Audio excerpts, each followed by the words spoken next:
हाय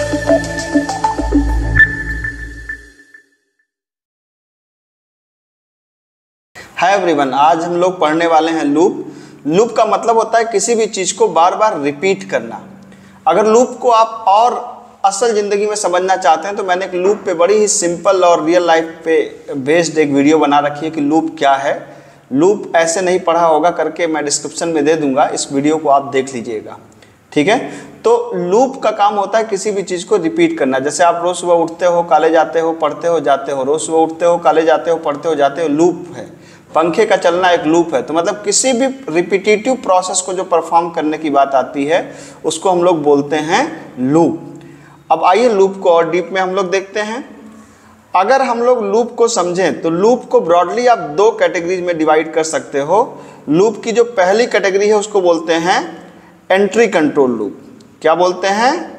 entry control loop.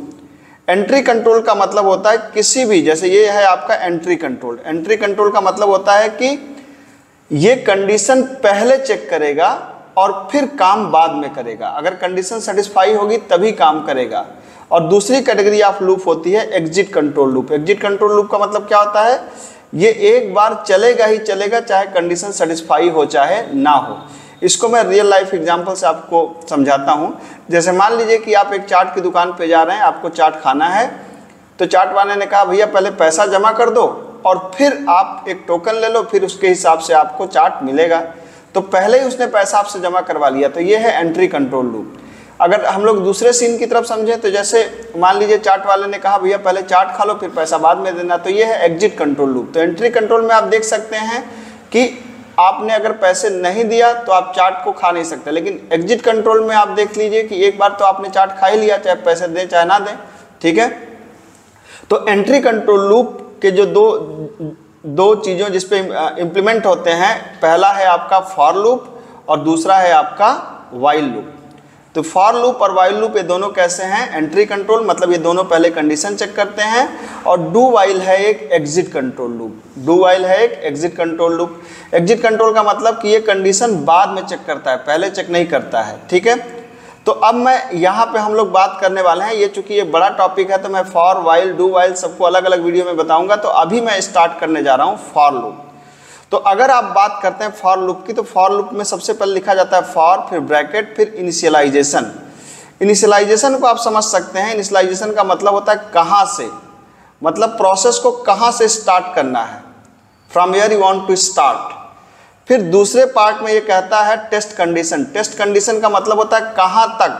कहाँ तक मतलब आप कहाँ तक जाना चाह रहे हैं, ठीक है, कहाँ से कहाँ तक, ठीक है। होपफुली आप मेरी हिंदी पढ़ पा रहे होंगे, कहाँ तक। और ये है आपका इंक्रीमेंट या डिक्रीमेंट। इंक्रीमेंट या डिक्रीमेंट का मतलब होता है कितना आगे या पीछे, कितना, इसका मतलब होता है कितना क्या आगे या पीछे, मतलब आगे जाना है कि पीछे जाना है, ठीक है। और बॉडी ऑफ द लूप का मतलब होता है टास्क, मतलब क्या करना है, क्या करना है, ठीक है।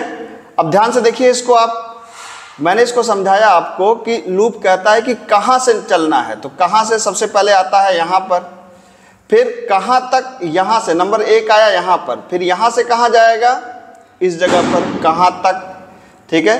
कहाँ तक से फिर कहाँ जाएगा, body of the loop. Body of the loop का मतलब क्या? बॉडी ऑफ द लूप का मतलब होता है क्या करना है, करना क्या है, ठीक है। इसके बाद क्या हुआ, यहाँ पर गया, ये है क्या, अब बता रहा है इंक्रीमेंट या डिक्रीमेंट, क्या करना है आपको। इसके बाद क्या करेगा, कितना आगे या पीछे, ये देखिए आपका पॉइंट नंबर 5, ठीक है। तो मैंने आपको क्या बताया कि सबसे पहले लूप आता है फॉर लूप, खास तौर से सबसे पहले यहाँ पे आता है, मतलब कहाँ से, फिर यहाँ के बाद ये कहाँ पे जाता है, इस जगह पे, मतलब कहाँ तक। उसके बाद ये कहाँ पे आता है, बॉडी ऑफ द लूप पे, मतलब क्या काम करना है। उसके बाद ये कहाँ पर जाता है कि कितना आगे या पीछे होना है, और फिर ये कंडीशन चेक करता है, और फिर इसी प्रोसेस को बार बार रिपीट करता रहता है, ठीक है।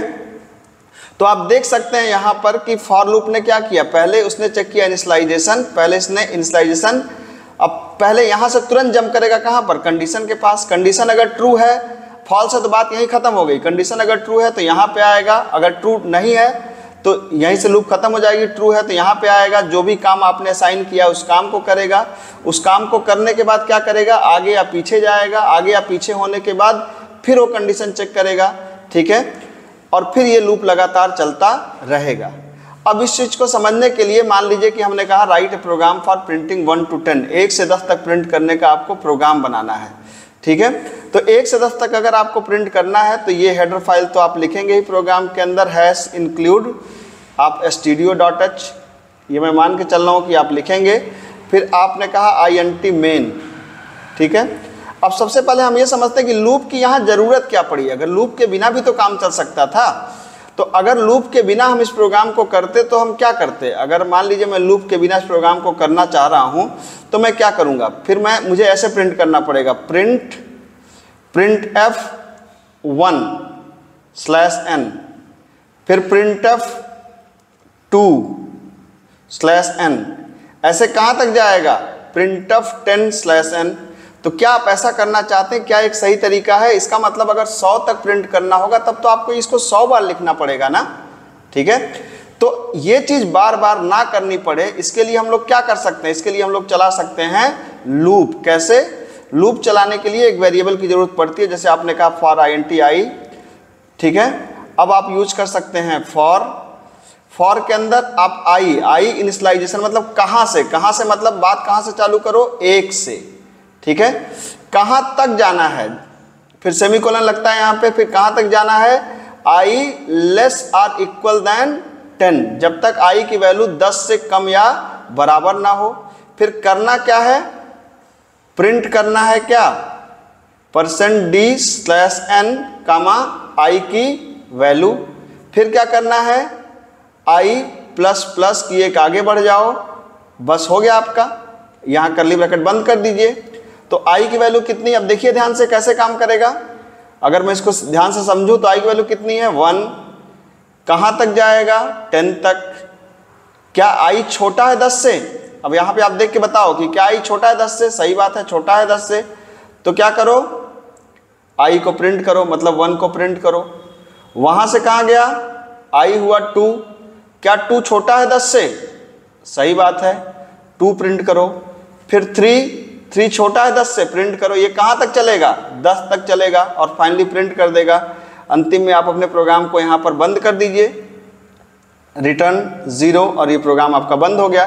तो आप देख सकते हैं, जैसा मैंने आपको बताया कि सबसे पहले ये काम करेगा, मतलब यहाँ पे आएगा, यहाँ से फिर यहाँ पे जाएगा, i<10, यहाँ से यहाँ आएगा, i की वैल्यू प्रिंट करेगा, यहाँ से फिर i++ होगा, एक बढ़ा देगा, फिर i, अब देखो i की वैल्यू 1 थी, चेक किया, क्या 1 छोटा है 10 से, 1 प्रिंट किया, फिर कितना हुआ 2 छोटा है 10 से, 2 प्रिंट किया, 3 4 5, ऐसे क्या होगा, ऐसे चलता रहेगा।